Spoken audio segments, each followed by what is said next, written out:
Before that, we like to call the stages after the Khmer Rouge as restoration, because after the Khmer Rouge it was nothing. So we had to restore whatever we could have. And then after that, we call a rehabilitation stage, where we had a little bit of money from the Eastern Bloc, and then to build some of the basic infrastructure in Phnom Penh, for example, and rehabilitation more or less. But the real development phase and expansion phase started from 1998, especially 3 years, 4 years after that, because it is normal to expect that any major power plant or project to 90 megawatt, but then we have the expansion until 2007. And if I bring it to the current time, we see the supply increase of to more than 1,000 megawatt, 2,000 megawatt, but the actual consumption is roughly around 2,000 megawatt.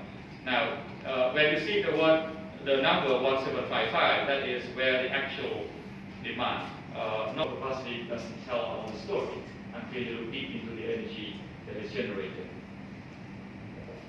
To give you a glimpse of it. In the dry season from 2012 to 2019, what should be noticed is that the dry season demand for 2019 outpaced supply, thus creating a shortage situation that we have experienced this year. And there are three main reasons to explain this phenomenon. First, the political factors and the past precedents. In the past, before the general election, it was always the case that after any general election, there was either a delay in the formation of the government or sustained street demonstrations that made investors hold back their planned investment. That was the past before 1998. Sorry, before 2018 general election. Demand growth, which is the norm. But then there was one school of thought that perhaps the West may not like the election and create a problem in terms of demand for power post-election, because it would affect the investment climate. Turns out that at the end of the day, before the election, we thought that at 20 to 23, 24, or even maximum 25% demand growth would be the option.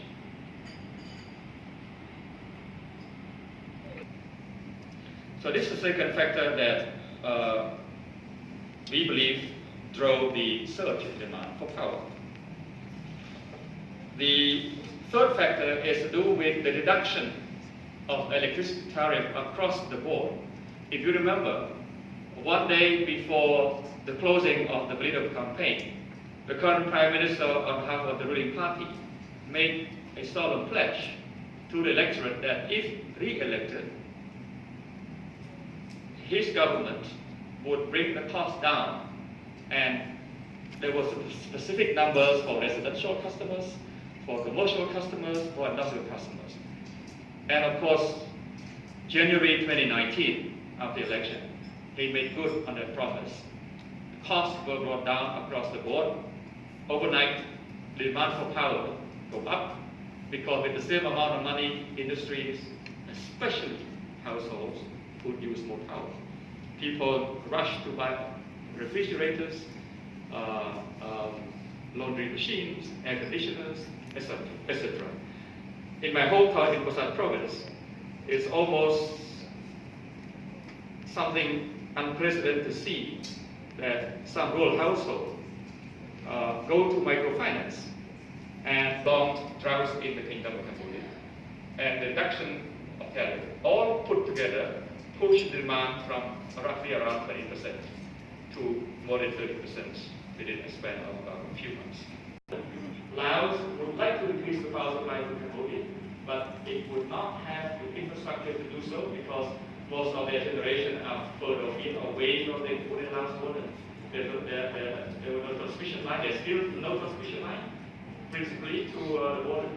Thailand had lines of train that it could not increase the power supply to Cambodia. So that kind of ties their hands. And of course, as you know, the load shedding had to be implemented, and it was unpleasant. And I'd like to take this opportunity on this last dry season. And of course, the last 3 weeks plus, there is no power cut as a result of power shortage anymore because our hydro is up to full swing and generate a lot of power that can sustain and allows EDC to reduce the importation of power from Vietnam, Thailand, and Laos. So that's demand, because we have a lot. If you look at hydropower in Cambodia right now, in fact, basically, it represents slightly above 50% in the generation mix. So rainy season, no problem, but the dry season for last year, as I explained, had an issue. If you look closely at so in our generation mix, you have biomass, you have hydropower, you have coal. Of course, we still keep some of the oil, fuel oil power plants there, and imports increasing. But also, what is remarkable is the introduction of solar power into our grid for the first time. What segment of the population of society that consume power? If you look at the first pie chart back in 2007, when I became, well, just months before I became the managing director of EDC, we have residential blocks that consume about 35%.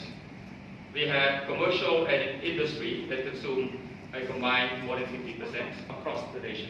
EDC, when it comes to distribution, we have one of the more than 300 distributors licensed by the EAC, which is represented by Mr. Kong Sok here today.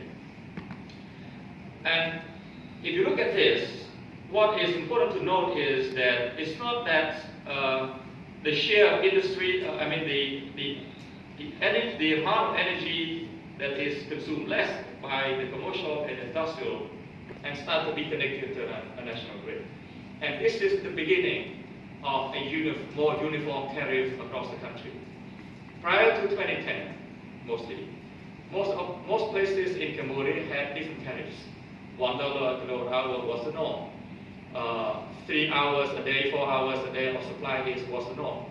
But after the grid is developed, more and more areas are connected to the national grid, to the EDC grid. They switch off their inefficient genset, reduce their tariff because of subsidization, and the tariff of the nation becomes a bit more uniform. So now, anywhere you go, as long as villages are connected to the grid, they have the same tariff as complete city. But to share with you that at EDC, in-house reform has also brought down the loss, and this has generated additional revenues that we can the people who don't come, but they are interested in knowing.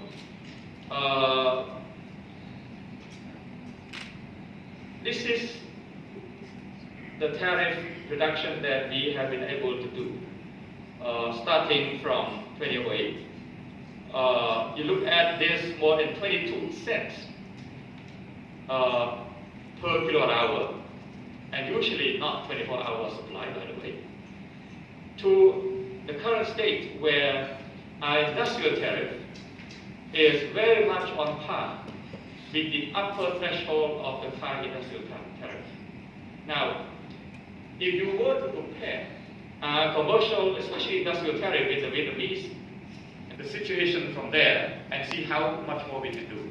So the reason why I put only 2020 is because at the end of 2020 we will undertake a thorough reassessment of how much more room physically, on a physical standpoint, that we can do more tariff reduction.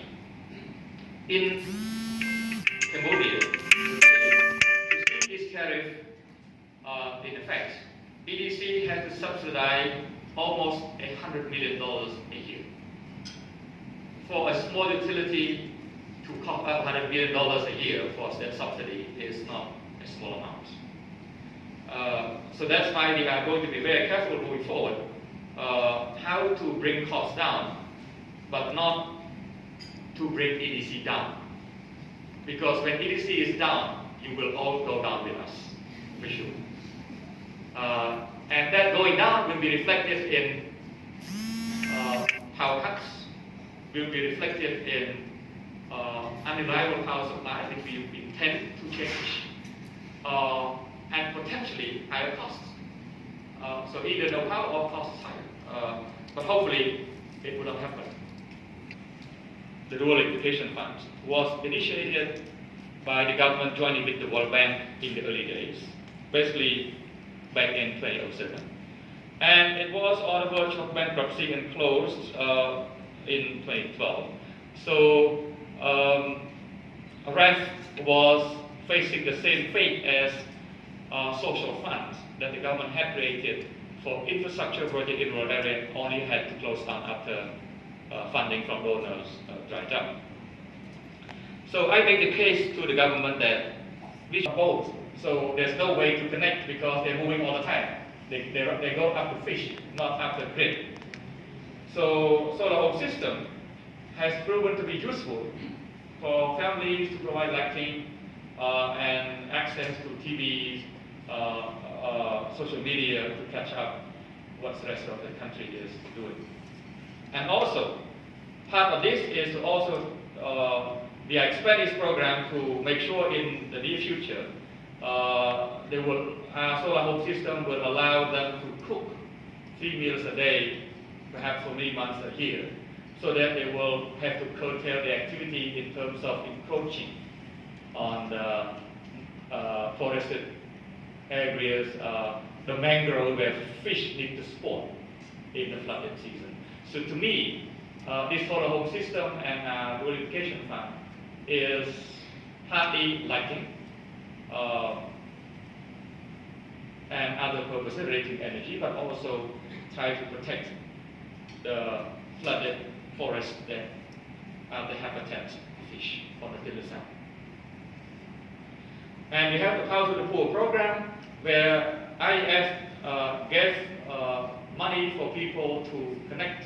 Sometimes lines are running in front of their houses, but they don't have the money to make connections. So this is one activity that we fund as well. And also, we also provide zero interest loan. I'm pretty sure that you want to know what's next. So what is next for all of us? Shape, size, and form may change over time, but the future energy policy has to address the following: sufficient supply, reliable grid, lower costs, and minimal impact to the environment. These are simple yet difficult to address.